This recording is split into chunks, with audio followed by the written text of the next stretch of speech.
Hello everyone, take out your history book, open page number 84। यहाँ पे हम chapter 6 पढ़ रहे हैं town traders and craft persons के बारे में। यहाँ पे जो 3 मेजर सिटीज़ हैं जहाँ पे ट्रेडिंग क्राफ्ट वर्क बहुत अच्छा होता है, जैसे कि हम्पटी, सूरत और मसूलियापट्टनम।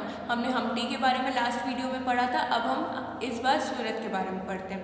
The gateway to the west Surat. Surat जाने के लिए हमें वेस्ट की तरफ से जाना पड़ता है। Surat in Gujarat was the emporium of western trade during the Mughal period along the Cambay, present day Kambar and somewhat later Ahmedabad।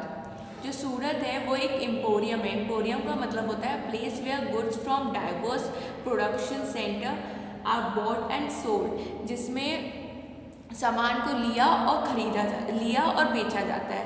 तो वो कहाँ पे होता है? वेस्टर्न ट्रेड में होता है, जो कि मुगल पीरियड के टाइम पे सूरत थी जो गुजरात में है, वहाँ पे सामान को लिया और खरीदा और बेचा जाता है। Surat was a gateway for the trade with the West Asia via the Gulf of Ormuz.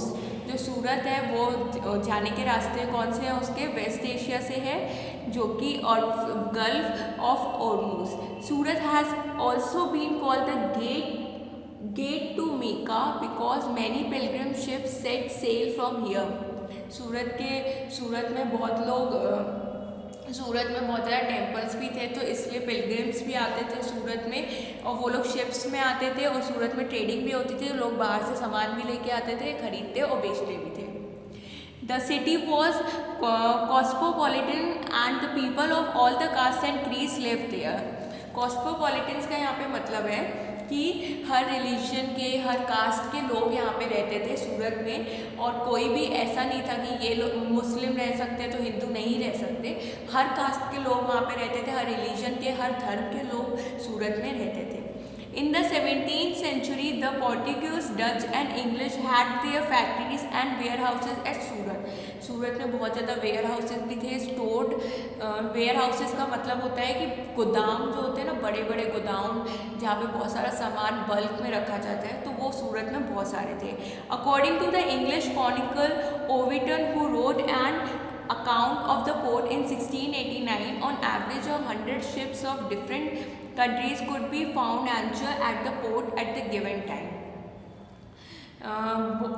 सूरत में बाहर से सामान भी पोर्ट होके आता था और सूरत से भी सामान जाता था, तो लोग शिप्स का यूज़ करते थे सामान बेचने के लिए और सामान मंगवाने के लिए।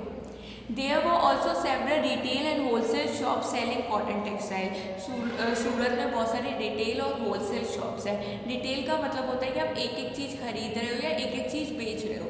होलसेल का मतलब होता है बल्क में, मतलब बहुत सारी चीज़ें आप खरीद रहे हो एक साथ और बहुत सारी चीज़ें एक साथ बेच रहे हो बल्क में, तो वहाँ पे कॉटन टेक्सटाइल्स का बहुत काम होता था सूरत में। The textile of Surat were famous for their gold lace border zari and had in market in West Asia, Africa and Europe. Surat में बहुत अच्छी गोल्ड लेस जरी की कपड़े मिलते थे। गोल्ड लेस जरी का मतलब है जो क्राफ्ट पर्सन जो लोग धागों से अपना कपड़ों में काम करते हैं, उसे गोल्ड लेस बॉर्डर बहुत अच्छी बनी हुई होती है, जो कि सूरत से एक्सपोर्ट होकर वेस्ट एशिया, अफ्रीका और यूरोप में जाती है। The state build numerous rest houses to take care of the needs of people from all over the world who came to the city. Surat में लोगों की अच्छी सी देख रेख भी होती है जो लोग बाहर से आते हैं उस सिटी में रहने के लिए। There were magnificent buildings and innumerable pleasure parks. वहाँ पे बहुत बड़ी अच्छी बिल्डिंग्स भी हैं और पार्क्स भी हैं। द काटीवर सेट्स और mahajans had huge banking houses at Surat. In the noteworthy that the Surat Hundis were honored in the far off markets of Cairo in Egypt, Basra in Iraq and the Antwerp in Belgium।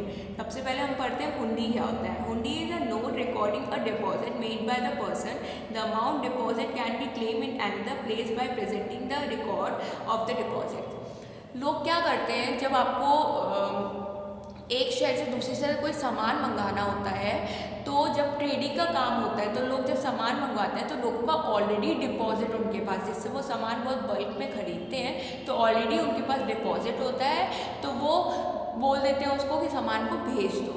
अगर उनके पास deposit होता है already, तो वो सामान को रोकते नहीं है, सामान को भेज देते हैं ताकि वो सामान उनकी मार्केट तक पहुंच जाए। तो ये काम कहाँ पे होता है? इजिप्ट में भी होता था, बजरा इन इराक में भी होता था और एंटीवर्प इन बेल्जियम में भी होता था, जो कि सूरत से पूरा लिंक्ड थे और सामान आता और जाता था। However, Surat began to decline towards the end of the 17th century। पर धीरे धीरे जैसे जैसे 17th century आया, सूरत की मार्केट कम होती गई, मतलब उसका ट्रेडिंग का काम धीरे धीरे कम होता गया। This was because of many factors, the loss of market and productivity because of the decline of Mughal Empire, control of the sea route by the Portuguese and competition from the Bombay, present day Mumbai, where the English East India company shifted its headquarter in 1668। वो क्यों decline होती है? Decline का मतलब होता है गिरती चली गई। क्यों?